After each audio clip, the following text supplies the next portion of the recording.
I always wanted to visit the far west of China because I love the mystery of the old Silk Route. All that romantic stuff about deserts, camels, and ruined ancient cities. So when the invitation came, I jumped on the plane and went straight there. This is the city of Kashgar, and it is the furthest west you could possibly go in the whole of China. And this province is so massive that I'm going to try and list all the countries it borders, yeah? In no particular order, only the ones that I can remember, yeah? Tajikistan, Kazakhstan, Mongolia, Kyrgyzstan, Pakistan, Afghanistan, and India.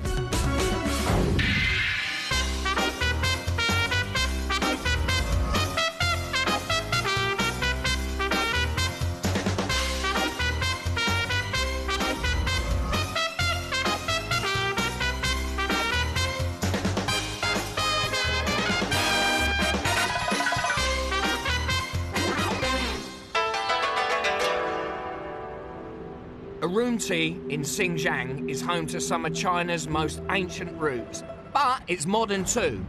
That is why I accepted an invitation from a gang of young people who are expert in the world's newest urban sport. It's called parkour. This here is the Urumqi parkour team, and we're just limbering up because we're going to take on the city. Parkour, hardcore, yeah! Woo! Yeah, thank you.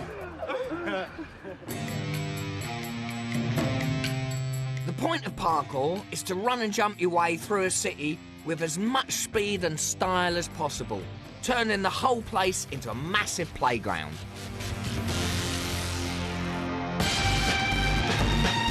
It's a tough sport where it's best to be young and fit.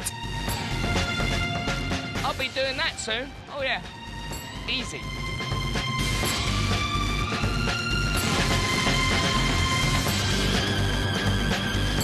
I went to meet Jackie, a massive parkour fan, who wanted to help me get my bearings and give me a bit of background to this part of the country. Oh, yeah? Hey, Jackie? Hey, nice to meet you, man. Oh, it's nice up here, isn't it?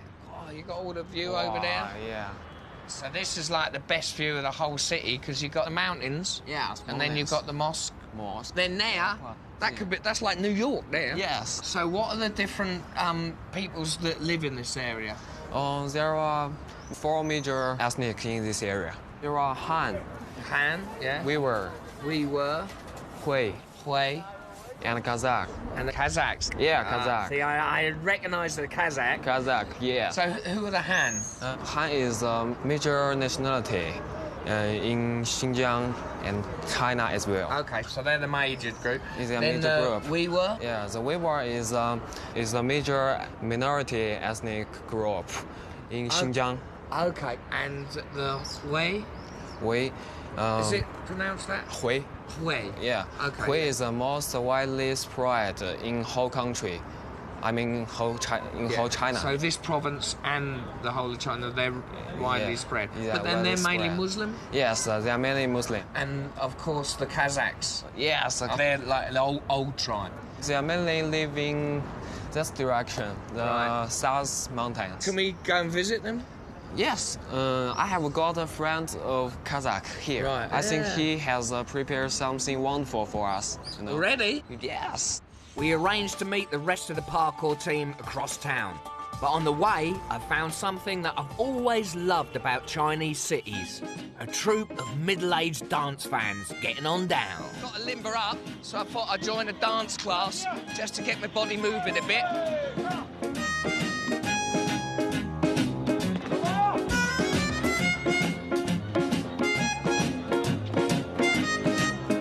Tell you what, you do this every morning when you get up. It'd be brilliant exercise. Yeah,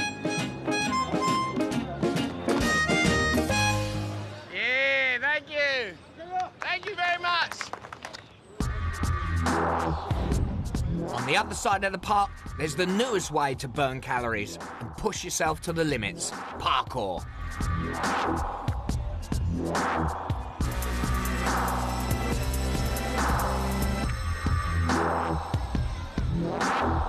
Right, here we go. This is the moment of truth.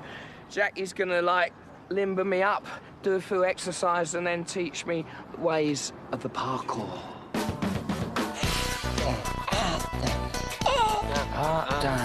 I've always played football, so I think of myself as pretty fit, but this lot are half my age and their hamstrings are a lot more flexible.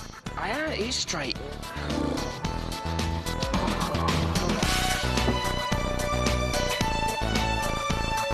What's the most important thing I've got to remember on the rock? Just be brave. Brave and make your mind clear. OK, go on then. You go first, I'll follow. See, when you're young and jumping off rocks, you don't even have to think about it. But as you get older, you have to check your landing spots a little more closer. He's like Spider-Man. And you want to look before you leap.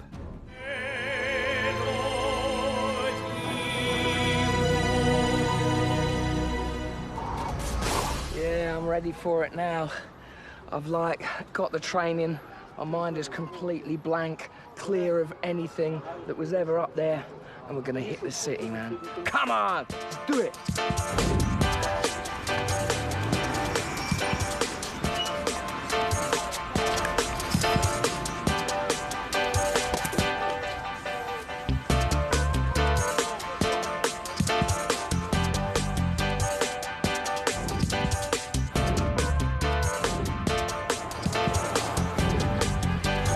As the parkour team ran, jumped and span their way across the city, I did my best to keep up with them. This young gang have got a lot of stamina, and pretty soon I was looking for a break. I thought that a quick chat would give me a chance to catch my breath and give my poor knees a little rest. I like the fact that you look at environments different to everybody else. Yeah. Like you see a old, bit of wood or steps, and most people don't even see them, but you all, Yes. in a completely different light to the city. To people. All of us just treat this whole city as a playground, I think parkour is just running free. It's just run and jump and just cross this whole city. So this is your Rumchi group, and how many are in that group? Nearly 10 to 15. And then are there more groups in Rumchi? Yeah, about 300. 300? Yeah, 300. And are there many women that do parkour? 有很多女孩。对。 Yeah, she's the only one.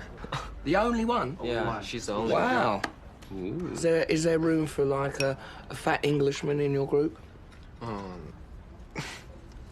Maybe me, fat Englishman, in your group? Oh, yes, you can. Yeah, you think so? Yeah, I think so. These are not good for that, are they? The interesting thing about hanging around with a parkour team is that it makes you think about the cityscape in a totally different way. But once you find your feet, it turns every part of the city into a challenging playground.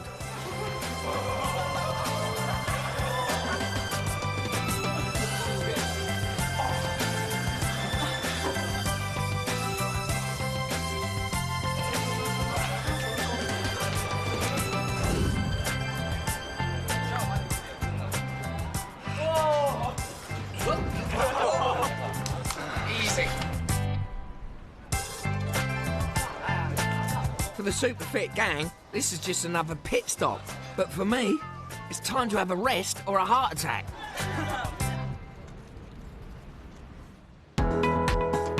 After hours and hours of daredevil stunts around Urumqi, I needed to slow things down a little bit because this place is not like anywhere else I've been in China.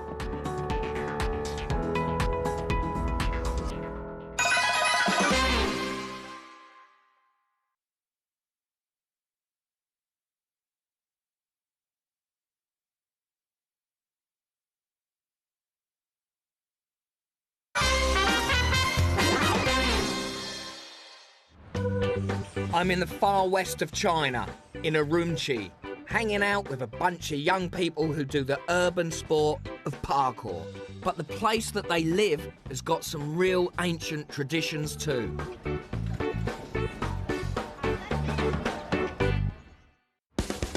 Looking around the city, I could see from the mixture of minarets, mosques and tower blocks that this place has a unique heritage. Urumqi was once the heart of the ancient Silk Route, and lots of different cultures have flourished here over the centuries. Has this dumplings? Dumplings? Yeah. Wow. She can speak some Chinese, I think. Oh, okay. Let me I'll try. See, the thing I forget, of course, he doesn't speak their language. Everyone's got their own language, so it just adds to the confusion and the difference in the areas.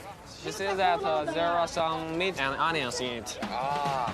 So, who mainly lives in this area? In this area, the major ethnic is Uyghur. Uyghur? Yeah. In the market, the penny finally dropped. I realised that when Jackie was calling the people Uyghur, it's just the Chinese word for the ethnic group I know as Uyghur. Actually, they are totally Muslim. Well, that's why there's such fantastic food about. Look, Yes. everywhere you look. Have a try. That is your perfect little snack, that is. I like that. Come on, let's get some more. We'll get something for you. Free ice cream? Freezing. Look at that. Doesn't matter what market you're at, you're always going to relax with a nice little homemade ice cream. We add some honey, ice cream, milk, fresh milk. Well, you need it. It's so hot out here. You need something to cool your body down. Do you eat special foods because you have to keep Yeah, fit? so I keep fit. Add some nutrition, you know. See your muscles on your tummy? No? Wow. Everybody was stocking up and making the most of the shopping opportunities, because with Ramadan approaching, the tradition of fasting means that the markets don't open during the hours of daylight. Pineapple? Yeah, pineapple. That is the weirdest drink I've had for a long time. But saying that, what a fantastic market. And stupidly, I'm thinking, hold on, this reminds me of places that I've been, like Mongolia, Uzbekistan, Kyrgyzstan, and I just didn't expect it in China, really. But of course it is, because this part of China is all part of that area. It's fantastic. Except the juice, yeah? What is in this? Oh. Downtown, the parkour team was starting to make me feel like I was part of the gang. Easy. Anyone can do that, jeez. Parkour, man. I think that's a brilliant way of reinventing the city, keeping fit and messing about.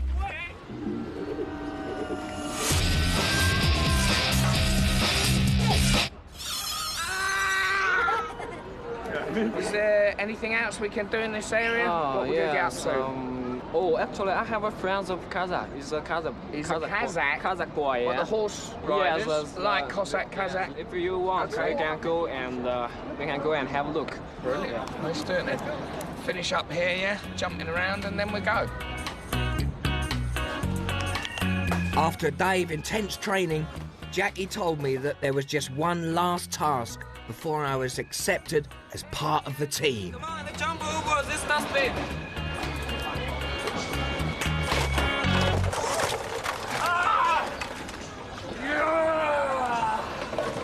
Are you okay? I'll get you, sucker!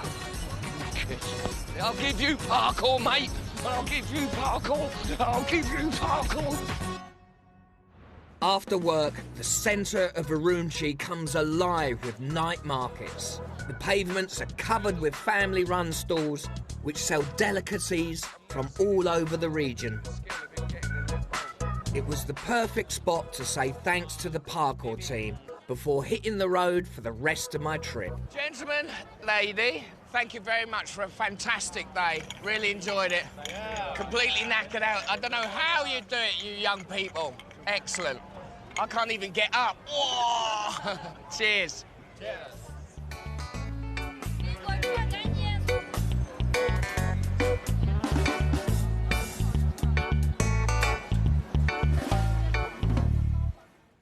The next day, Jackie and me headed for the southern mountains, where there's a large population of Kazakh people.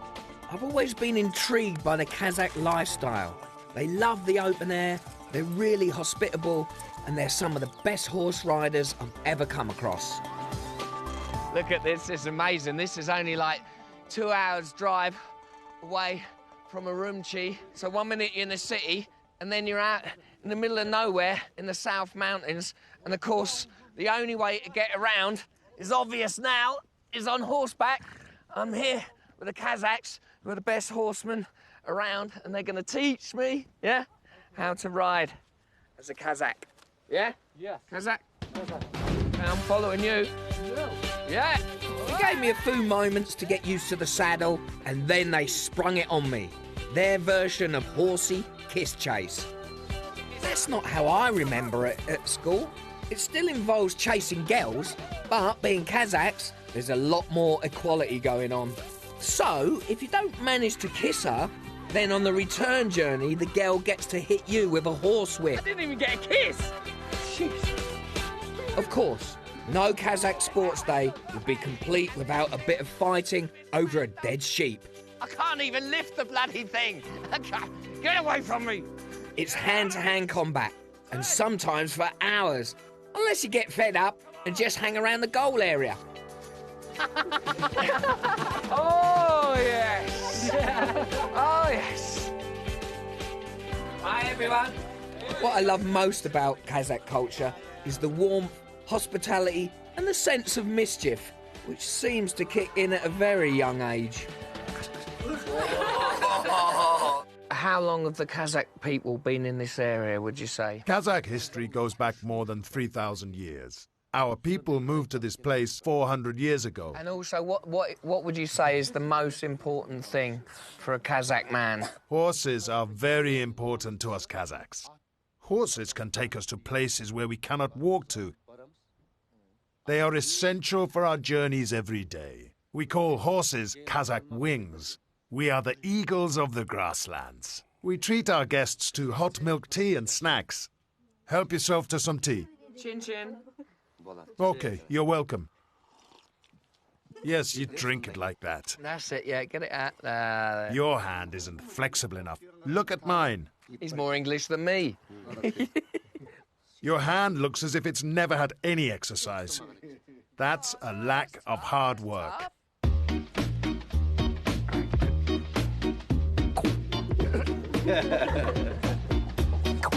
I've been offered out for a bit of a wrestle because it's a tradition, and obviously, you know, you've got to have a little tussle after lunch. Feel that? All right, don't bite. See, I knew I wouldn't last long against Mr. Iron Grip, so I went straight for the Ian Wright wrestling rules, fast and dirty.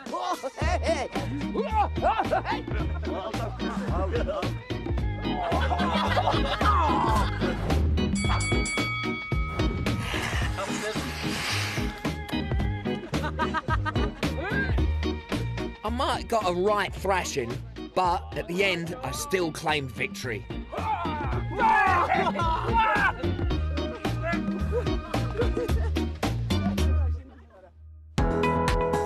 It's great to experience the Kazakh lifestyle, but best of all, my hosts invited me back to see their annual games, where I could see Kazakhs competing in their ancient sports rituals, this time for real.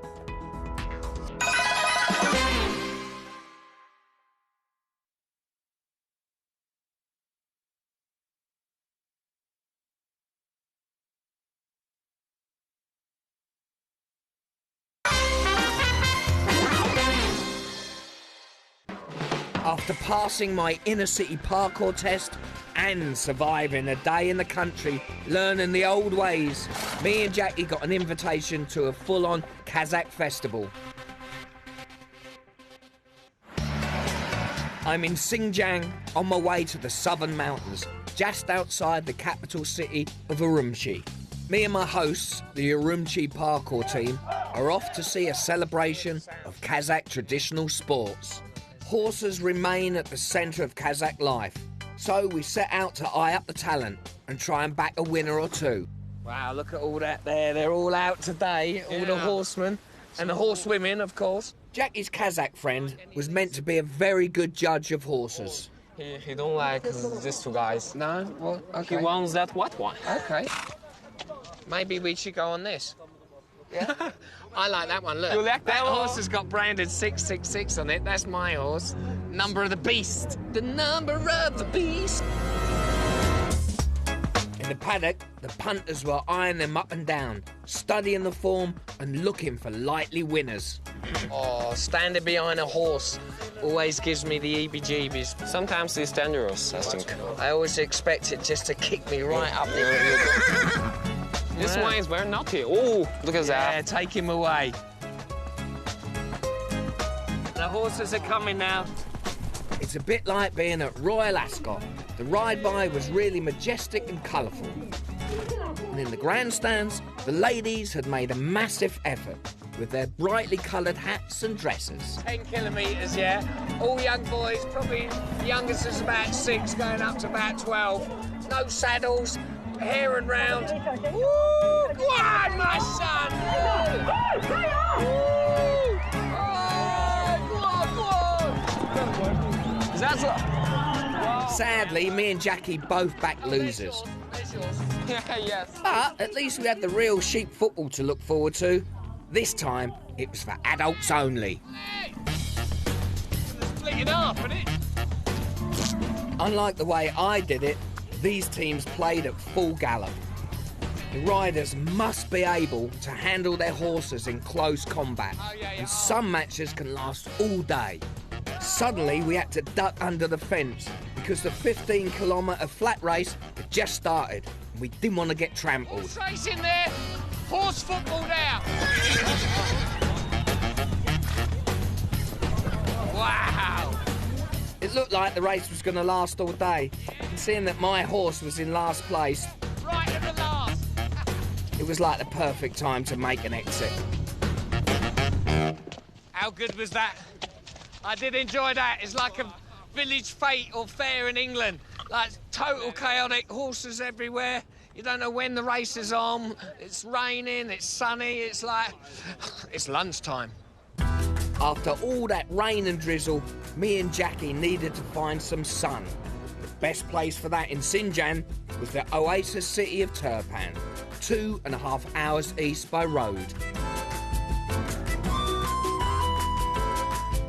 Around these parts, it's camel country. These incredibly resilient animals have ruled this part of the ancient Silk Route for centuries. Massive caravans of camels once made the journey along these trade routes, and there are still plenty of them around. That is my favourite animal. I love camels, man. They're so brilliant, they're so resourceful. They go through the desert with, like, no water whatsoever. But the best part about them is they're so rude. They, like, spit at you, fart at you. They've got dirty, bad breath and teeth. But when they flutter those little eyelids, man, you just can't help falling in love with them. But, you know, that's 14th century, that's old hat. I'm going to get myself through the desert on one of these new 20th century beasts. Sorry, mate. Come on, Jackie, crank it up. Let's get these things going. Woo-ah, yeah! Nowadays, a quad bike seems to be the perfect way to get around. But you have to choose your route carefully. Don't crash into the massive sand sculptures.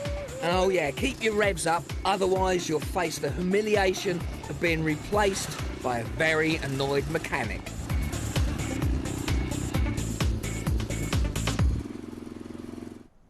It didn't take me long to want to call for a camel though. If you get stranded out here in the midday sun, you could fry in about 30 minutes. But if you can't get your own camel, then you just steal your mate's quad bike.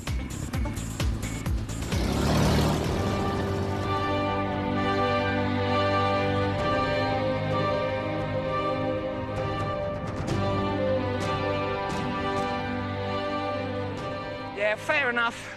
They kicked us off the buggies because they said that we might break them because we was rubbish drivers, so I can't argue with that. But they've dumped us right in the middle of the Kumtak Desert, which is the hottest desert in the whole of China. We're going that way, which is just 40 miles of pure, beautiful, golden, sun-kissed sand.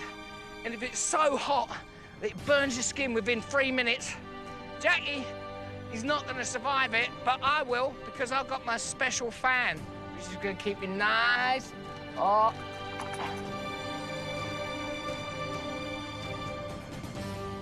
Woo! We made it! Whoa! That is a sight for sandy eyes, man. Look at that, that's beautiful.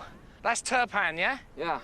Fantastic. I mean, it's a little bit modern, but I can imagine like it's an oasis in the middle of nowhere, and that's like one of the old Silk Route cities. Wow, in them days, that must have been fantastic. And no one for a million... Oh. How did they get here? Hi there. Miles from nowhere. And there's people who've been there before us there. OK?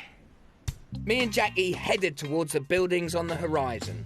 I thought I was looking at the outskirts of Turpan, but actually these were drying houses for the crop which has made this region famous. Underneath the desert, there's a 2,000-year-old irrigation system, which has created some of the most fertile land in China. This is aptly called Grape Valley because when you go around, every household seems to have a vineyard like this with like tons and tons of grapes. The only sad thing for me is what they do is they dry them out and turn them into shriveled raisins. It's a waste, yeah? Turn it all into wine, ship it to England, we'll drink it. I bet it's the best as well. Grape Valley is just like anywhere else in the world. If you want to get a free lunch, you've got to help with the harvest. She's just... Get rid of her. She's like the grape expert. She don't actually do anything but eat the grapes. Yeah? Yay! Ah. Oh, ready? Come on. Then it was time to get on with the cooking. As lunch preparations got underway, there was still more work to do. This is what we're making. But I'm sure it ain't easy. It might look easy, but let's just... Oh, it is easy. At least we were sitting down and getting a chance to learn more about our hosts. What is the difference between the we were people and the other people living here? The food, the dress and the language, they're very different from all the other ethnic groups here. So there's a lot of mixing then, in this area or all over? All over, I think. Yeah. Not only in this area. You haven't done that very well, have you? A little bit flabby there. Oh. As the lamb started to sizzle on the grill, Jackie and I offered to help out in the kitchen. Actually, noodle making is not as easy as I thought it might be.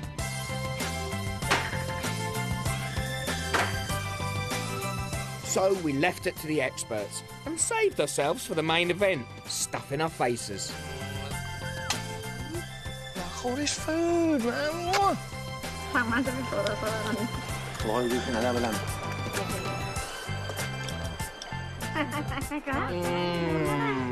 Oh.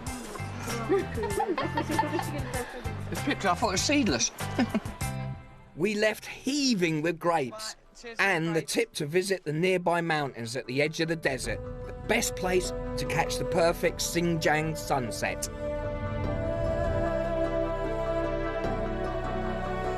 That is known as Fire Mountain. It goes for 100 kilometres that way, 10 that way, and it's so harsh, it's so barren that no plants will grow on top of it. And in summer, because it's so hot, like 70 degrees plus, it gives it that shimmering little look. So it looks like it's on fire, hence Fire Mountain, and it's like that. I'd love to see it, but the sun's gone in now, so it's a bit of a shame, really.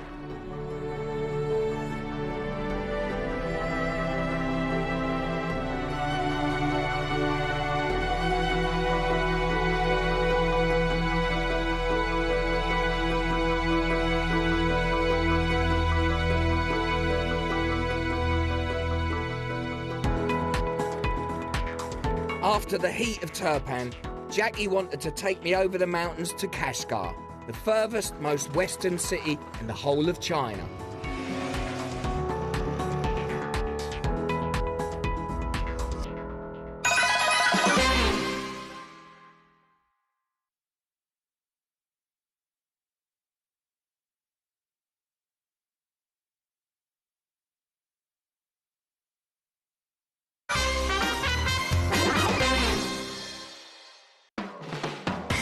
After the Kazakh horse races and the heat of the Turpan Desert, Jackie wanted to make one last stop before we travelled to Kashgar. He said that we had to see Xinjiang's most important site, the ancient ruins of Jiho. Yeah. That's the name of this place, and what it is, it's one of the oldest, the best preserved fortress, sort of come oasis city in the whole of the Silk Route, and that beautiful route going when all the goods came from China going to the east. This started being built in 200 AD by the Buddhists. Then the Muslims came over. There was a big, fight, bit scurf up. The Muslims took over. They either destroyed it when they won, or it just got smashed up in the battle. But it's so amazing. It's almost like going back in time.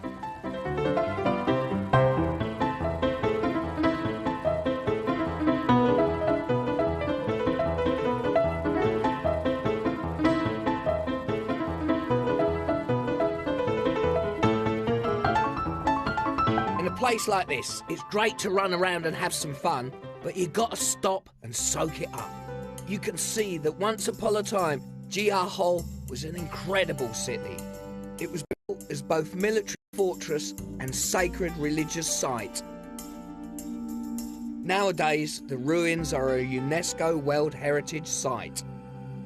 Oh yeah, it's still great for a little bit of parkour.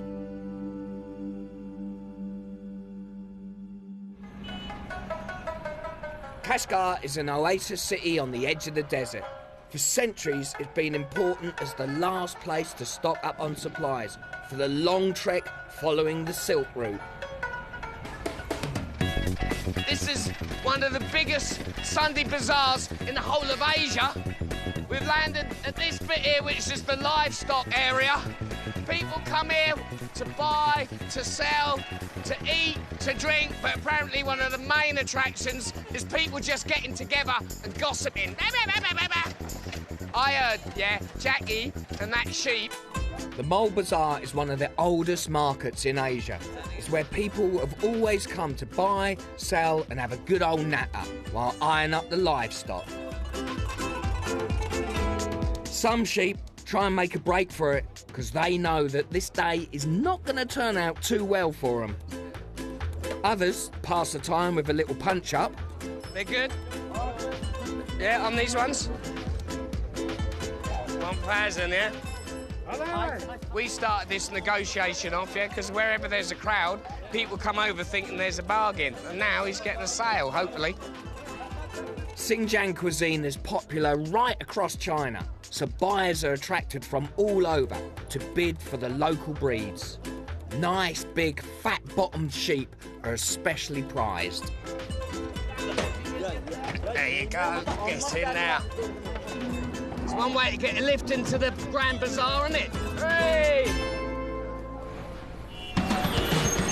We hitched a ride back into the city centre. The motorbike taxi dodged its way through the streets of the old city, and as long as you hold on tight, it's the best way to see what remains of Kashgar's ancient mud and straw architecture. I wanted to meet Omar, a local artist who spent his whole life documenting the vanishing trades of the region. His no-nonsense paintings depict a way of life that makes you want to get down to the old city and explore every nook and cranny. We started off at one of his favourite spots to draw and paint, the blacksmith's shop. So who are the people that live in the old town? Many Uyghur people live in this part of town and have done for many years. What is the main arts and crafts that we make? Traditional Uyghur clothes, musical instruments and, of course, paintings. And what this town seems some sort of little bit arty. Why do you think that is? The old city has always had a good mixture of arts and a long tradition of handing them down to the next generation. Omar said that his inspiration comes from throwing away the map and just wandering around the old city streets. Start of the old town. Oh, right. Ah, wow. There's that bit there, yeah? Fantastic, isn't it?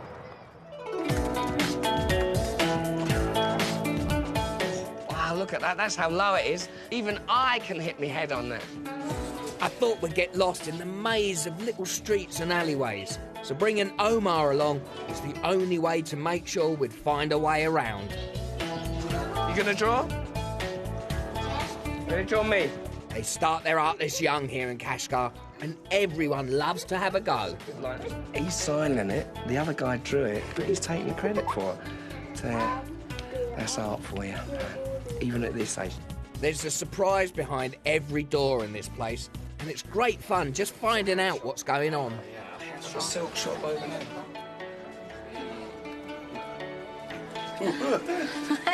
Just thought we were There's no Yes. We were there, We were there, yeah. That is a shop in there, is it? Yeah, it's a silk shop. Silk shop? Yeah. Wow, look, this is a silk shop. Yeah, silk shop. I can see the hats. Fantastic. People have been living here making arts and crafts for centuries. Nowadays, you're just as likely to find the kids watching telly. But look out at number 15. There's a little girl who doesn't like being interrupted when her favourite TV show's on. There you go, this little house. It's someone's like front room. It's absolute minuscule, and it's a shop as well. It's amazing. You like that? Yeah, you're happy now, aren't you? It's great to know that even though she loves her telly, she still dresses in the traditional style and knows how to dance just like her mum taught her. Goodbye.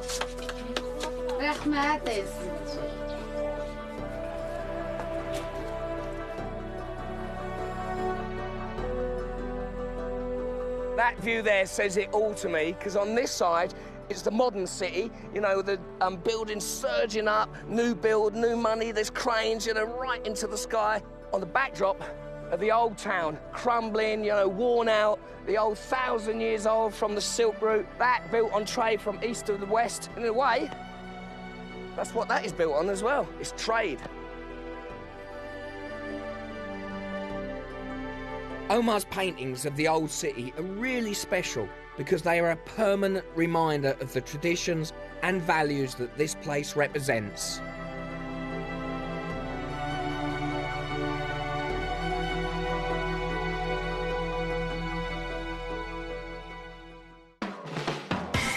Me and Jackie have seen arts and crafts as thriving businesses, but we also wanted to find out how and where they keep the Kashgar culture alive.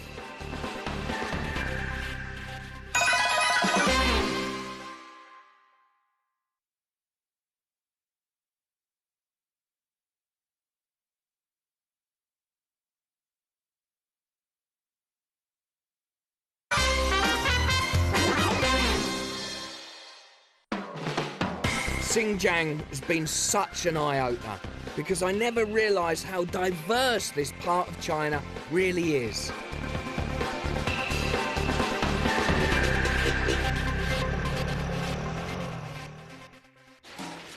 Me and Jackie have ended up in the ancient city of Kashgar, which is the furthest west you can get in Xinjiang.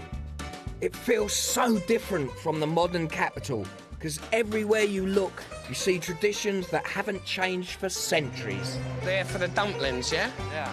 That's like for big family, yeah? Yeah. Like lots of ancient cities, Kashgar is divided up into areas where old trades have always gone on. You've got carpet makers in one street, metal workers in the next. It's the perfect way to connect with the place. And at the end of our wanderings, we got to the street where they make all the musical instruments.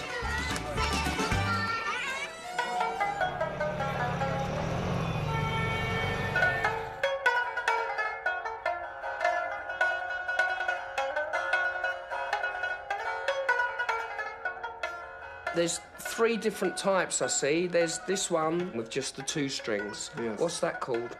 This is 2 strings dutar. Duta. What's that mad one with the neck that goes all the way? Jimi Hendrix-like. Rawap. R-A-W-A-P. Rawap. Rawap, yes. Rawap. Yes, yes. And how long has your family been making these beautiful guitars? 5 generations. 5 generations. Yes. Here? Yes, here, Kashgar. In this shop? Yes, yeah. Yes. Just this shop yes, as well? Yes, shop, yes. Father, grandfather. Wow.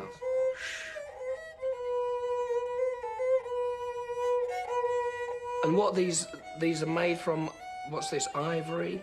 No, the old is bone. Yeah. New one's plastic. Ah, so they're cheaper. Yes, yes. And how many do you make a year? 200. 200? Yeah.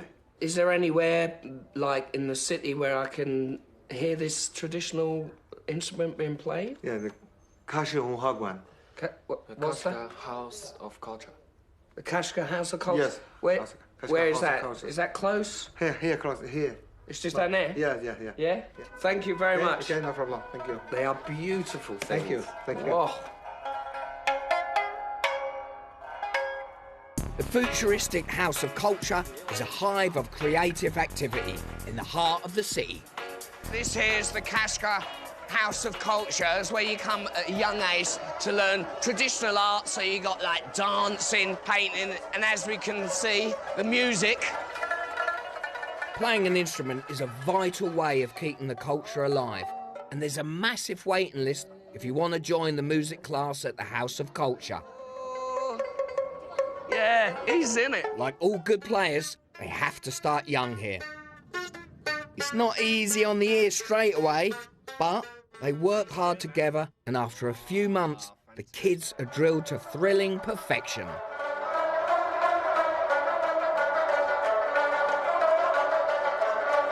It all looks a bit chaotic, but at the end of the lesson, the best students hammer out a tune that just blows your mind.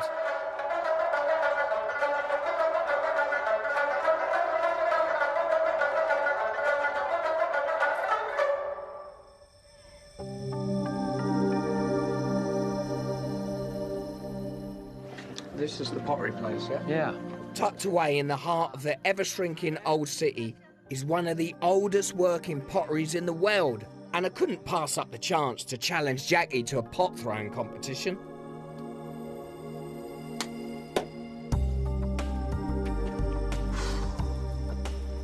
Oh, my Lord. Hey. Oh, this place is incredible. Oh, look at that. There's the kiln where all the pots have just been fired. This is like going back 400 or 500 years, seeing like pottery done in the traditional way, and it hasn't changed. It might seem weird to be so excited by something so like small, but these are the sites for me that like sum up a country or a place. You can see the Great Wall of China, Terracotta Army, but for me this is just as phenomenal, just as extraordinary as anything I've seen. Me have a go? Yeah? OK. It's so simple. It's like riding a bicycle. One leg, get the water on. Master craftsmen always make it look so easy. What can be simpler than that? But when we got our feet on the wheel, it didn't quite turn out the same way. Look at that. There you go. That's not too bad. That's a nice little rice wine cup. Right, I'm going to leave that there, Jackie's van, as a little challenge. Now go. Yeah, I'm going to beat him. That's it. Go faster. How it's going? What the hell is that? It's not even an ashtray. Just for decoration. Control it. Just look.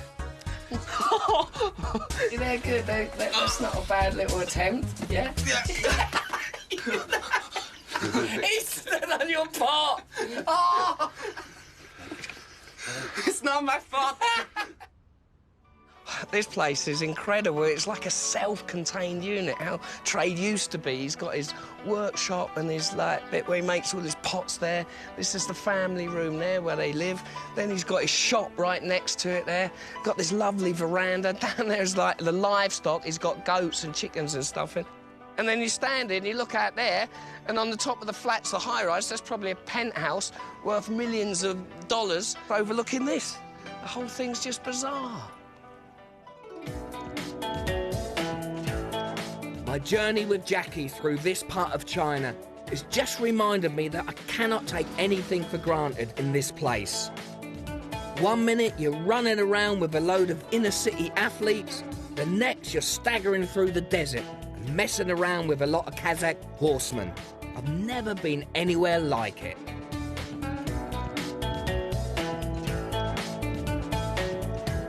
I tell you what, I'm really glad that I finished the journey here in Kashgar, which is obviously the furthest west, because everything's been so far from my parameters and what I thought that this journey would be. I mean, for instance, I'm sitting here, like in a mosque, 5 minutes before the call of prayer in the middle of Ramadan, and that's been my whole trip. Everything's been so diverse, like the people, the language, the food has just been heaven. And I never have thought all this would be in China. It's just mind-blowing. It's been such a great trip. And Jackie, thank you for making it a great trip. Okay. You and your buddies, man, and for following me around and showing me everything. It's been fantastic, man. Yeah.